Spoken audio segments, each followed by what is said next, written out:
दुनिया ने दो तरह के लोग पैदा किए, वे दोनों ही अधूरे हैं।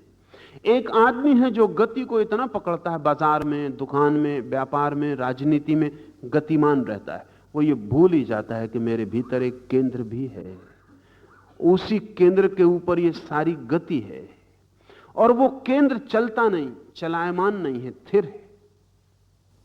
वो भूल ही जाता है। यही भूल उसका दुख बन जाती।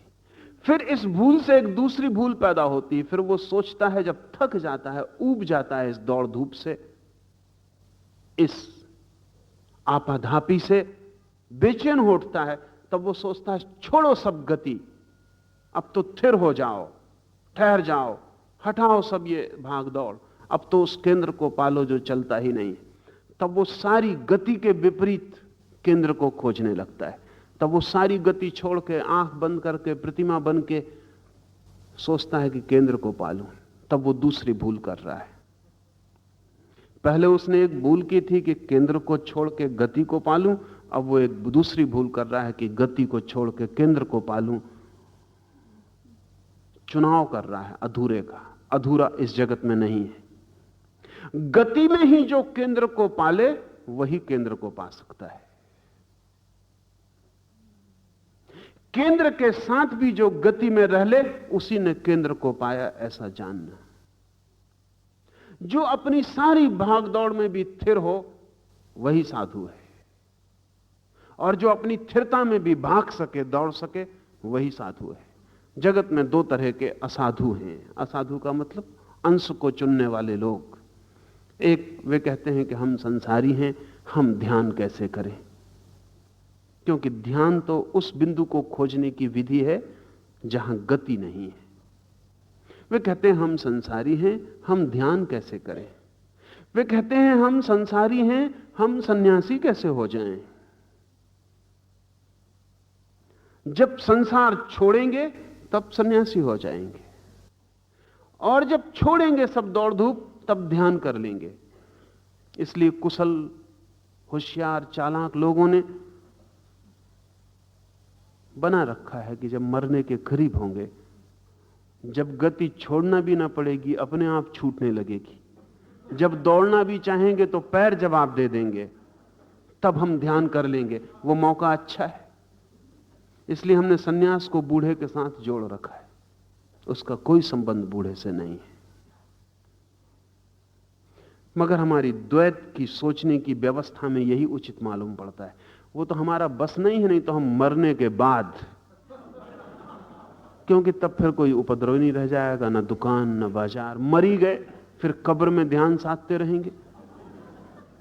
लेकिन वो उपाय नहीं मालूम पड़ता, इसलिए बिल्कुल मरते मरते आदमी मर रहा है और लोग उसको गंगा जल पिला रहे हैं और राम नाम पिला रहे हैं। इनको जिंदगी भर फुर्सत न मिली गंगा जल पीने की।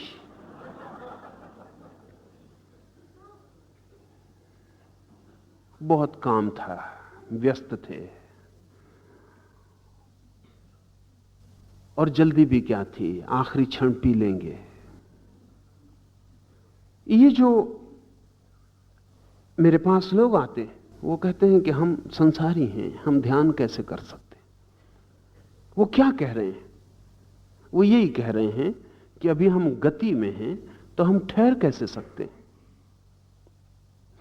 उनको हम जरा और तरफ से समझें। आप किसी से जाके कहें कि मैं तो दिन भर काम में लगा रहता हूं, इसलिए विश्राम कैसे कर सकता हूं। विश्राम तो विपरीत है। किसी से आप कहें कि मेरा तो काम जागने का, मैं सो कैसे सकता हूं। लेकिन दिन भर आप जागते हैं और रात आप सो जाते हैं। न केवल इतना, बल्कि जितना ठीक से जागते हैं उतना ठीक से सो जाते हैं।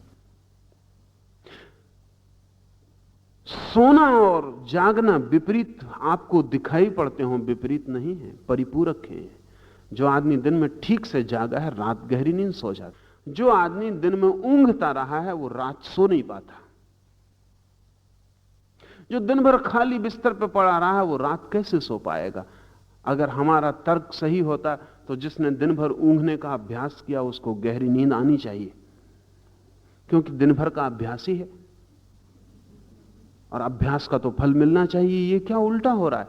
और जो आदमी दिन भर गड्ढा खोदता रहा, लकड़ियां काटता रहा, पत्थर तोड़ता रहा, इसको तो रात नींद आनी ही नहीं चाहिए। दिन भर का अभ्यास जागने का।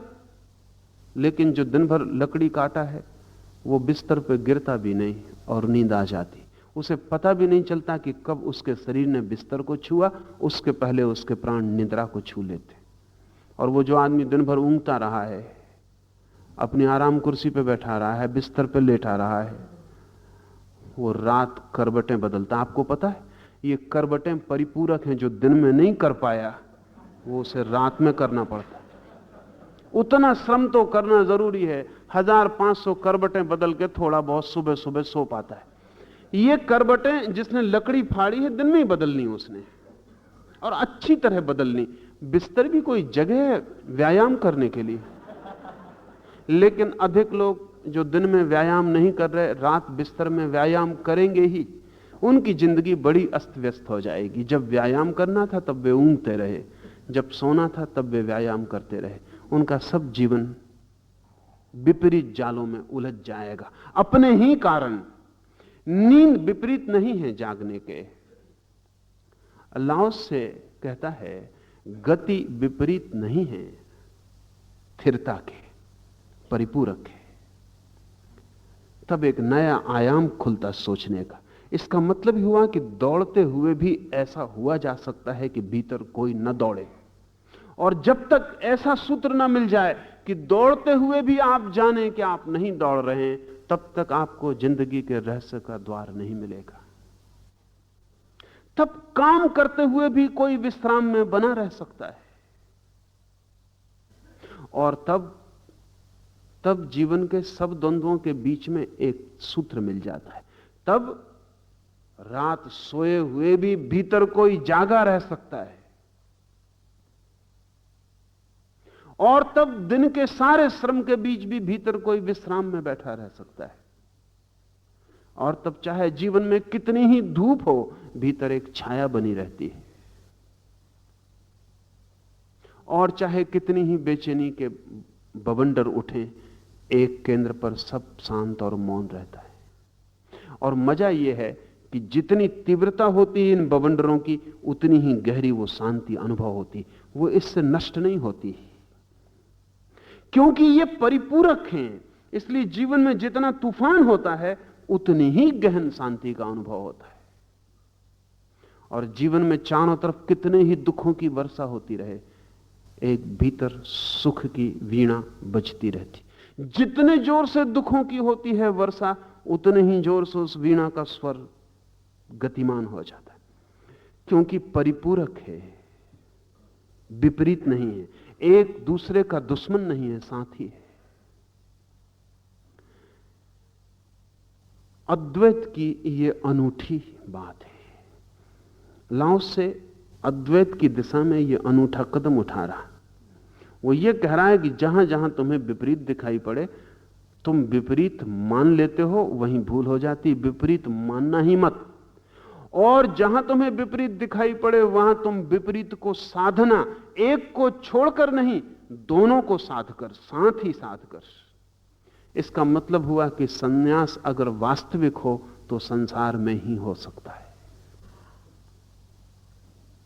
इसलिए जब मुझसे कोई आके कहता है कि हम संसारी, हम सन्यासी कैसे हो जाएं, लोग मुझसे आके कहते हैं कि आप ये क्या उपद्रव कर रहे हैं, संसारियों को सन्यास दे रहे हैं।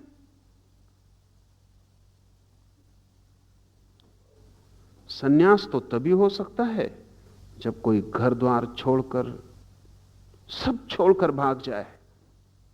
पलायन में ही सन्यास हो सकता है, त्याग में ही सन्यास हो सकता है। उनका कसूर नहीं है, द्वंद्व की भाषा में सोचने की आदत। मेरी दृष्टि में तो सन्यास हो ही केवल संसार में सकता है। और जिसका सन्यास संसार में नहीं हो सकता, उसका सन्यास कभी नहीं हो सकता। लाओ से कहता है इसलिए संत दिन भर यात्रा करता है और फिर भी यात्रा नहीं करता। बुद्ध 40 वर्ष तक चलते रहे। ज्ञान के बाद ज्ञान के बाद ही वो बुद्ध हुए। 40 वर्ष तक चलते रहे, एक गांव से दूसरे गांव, दूसरे गांव से तीसरे गांव, अनथक यात्रा चलती रही। एक शिष्य उनका मोग्गलान एक दिन बुद्ध को पूछता है, आप इतना चलते हैं, थकते नहीं? बुद्ध ने कहा, जो चलता हो वो थकेगा ही, मैं चलता ही नहीं हूं। मोग्गलान ने कहा, मजाक करते हैं आप, आपको अपनी आंखों से चलते देखता हूं। बुद्ध ने कहा, मैं तुम्हारी आंखों का भरोसा करूं या अपनी आंखों का? मैं भीतर देखता हूं, वहां कोई चलता ही नहीं है। तुम मुझे बाहर से देखते हो, वहां कोई चलता है। जो चलता है वो मेरी छाया है, जो नहीं चलता वो मेरी आत्मा है। और छाया के चलने से कोई थकता है? लेकिन आप थकेंगे क्योंकि आपकी छाया नहीं चलती, आपने छाया से अपने को एक ही मान रखा है।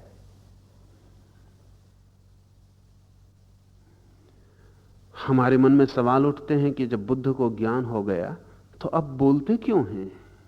जब ज्ञान हो गया तो अब चलते क्यों हैं? जब ज्ञान हो गया तो अब क्या उन्हें प्रयोजन है? हमें लगता है जब ज्ञान हो गया तो अब सब गति बंद हो जानी चाहिए। गति बंद नहीं होती ज्ञान से, सिर्फ गति में जो ज्वर होता है, फीवर होता है, वो बंद हो जाता है। गति तो जारी रहती, बल्कि सच पूछें तो गति पहली दफे निखर के स्वच्छ हो जाती। नदी तो अब भी बहती है, लेकिन अब उसमें कूड़ा करकट नहीं बहता, अब उसमें गंदगी नहीं बहती, अब नदी शुद्ध धार हो जाती। ऐसा समझ लें कि पानी भी ना रह जाए और सिर्फ गति रह जाए नदी में, इतनी शुद्ध हो जाती। लाओस से कहता है, इसलिए संत दिन भर यात्रा करता है। Therefore the sage travels all day, yet never leaves his provision cart. और वो जो भीतर जीवन ऊर्जा है, वो जो भीतर जीवन का मूल स्रोत है, प्रोविजन कार्ट, जहां जीवन की सारी शक्ति संरक्षित है, जहां उसके जीवन का भोजन छिपा है, उसे कभी नहीं छोड़ता। यात्रा करता है दिन भर,